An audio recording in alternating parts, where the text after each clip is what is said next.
रमेश अपनी पत्नी सीमा, 14 साल के बेटे रोहन और 8 साल की बेटी पायल के साथ एक पारिवारिक यात्रा पर निकला था।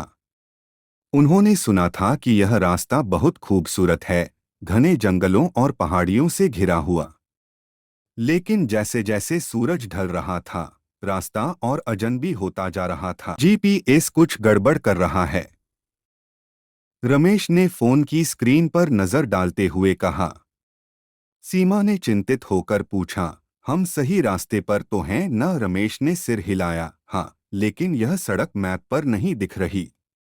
थोड़ी देर बाद उन्हें एक छोटा सा गांव दिखाई दिया। वहां न कोई इंसान था, न कोई दुकान, बस खंडहरनुमा घर और टूटी हुई सड़कें। रमेश ने फिर से कार मोड़ी और तेज रफ्तार से गाड़ी चलाई। लेकिन कुछ ही देर बाद फिर वही गांव। अब परिवार के चेहरों पर डर साफ झलकने लगा था। उन्होंने तीसरी बार कोशिश की, पर नतीजा वही निकला। हम इस जगह से बाहर क्यों नहीं निकल पा रहे? पायल ने मां का हाथ कसकर पकड़ लिया। रात हो चुकी थी, चारों ओर घना अंधेरा छा गया। घड़ी में रात के 12 बज रहे थे। कोई और चारा न देखकर उन्होंने कार रोकी। तभी दूर उन्हें एक पुरानी हवेली नजर आई। हमें रात भर यहीं रुकना होगा, सुबह होते ही निकल जाएंगे, रमेश ने कहा। हालांकि उसकी खुद की आवाज कांप रही थी।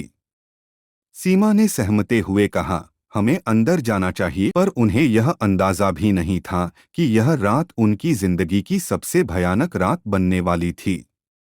हवेली का दरवाजा खुद ब खुद क्रीक की आवाज के साथ खुल गया। अंदर अंधेरा था, सिर्फ कुछ मोमबत्तियों की हल्की रोशनी थी। रमेश ने फुसफुसाते हुए कहा, शायद यहाँ कोई रहता हो। पर कोई जवाब नहीं आया। वे अंदर गए। हवेली के अंदर एक बहुत बड़ा हॉल था, जिसकी दीवारों पर पुराने जमाने की पेंटिंग्स लगी थीं। एक सीढ़ी ऊपर जाती थी और कोनों में घने पर्दे हिल रहे थे।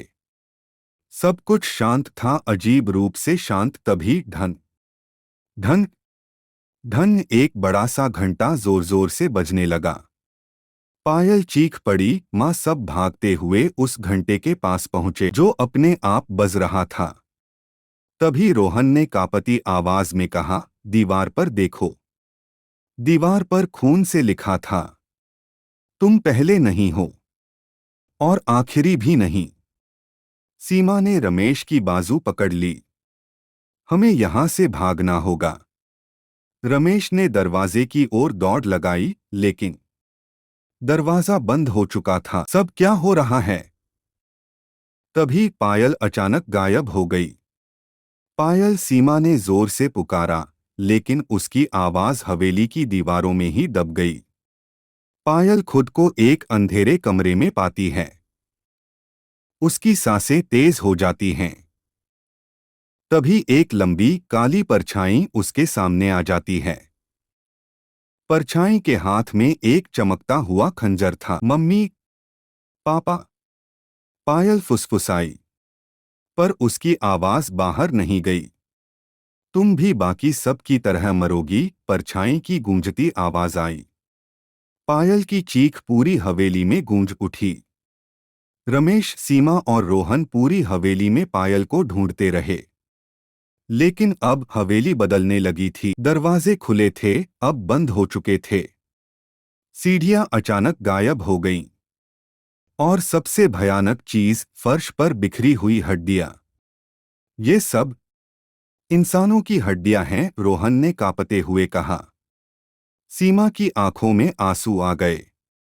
हमें यहां से निकलना होगा। तभी एक दरवाजा अचानक खुला। वहां एक औरत खड़ी थी, लेकिन इंसान नहीं। उसका चेहरा डरावना था और उसकी आंखों में केवल नफरत थी।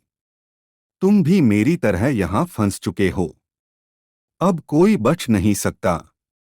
वह जोर से हंसने लगी, भूतिया, दिल दहला देने वाली हंसी। रमेश ने अंतिम कोशिश की, लेकिन कोई फायदा नहीं हुआ। दरवाजे फिर से खुद ब खुद बंद हो चुके थे। हम यहां से कभी बाहर नहीं निकल पाएंगे। सीमा की आंखों से आंसू बहने लगे। पायल की चीख अब भी हवेली की दीवारों में गूंज रही थी। और फिर सभी लाइटें बंद हो गईं। एंड या बस एक नई शुरुआत।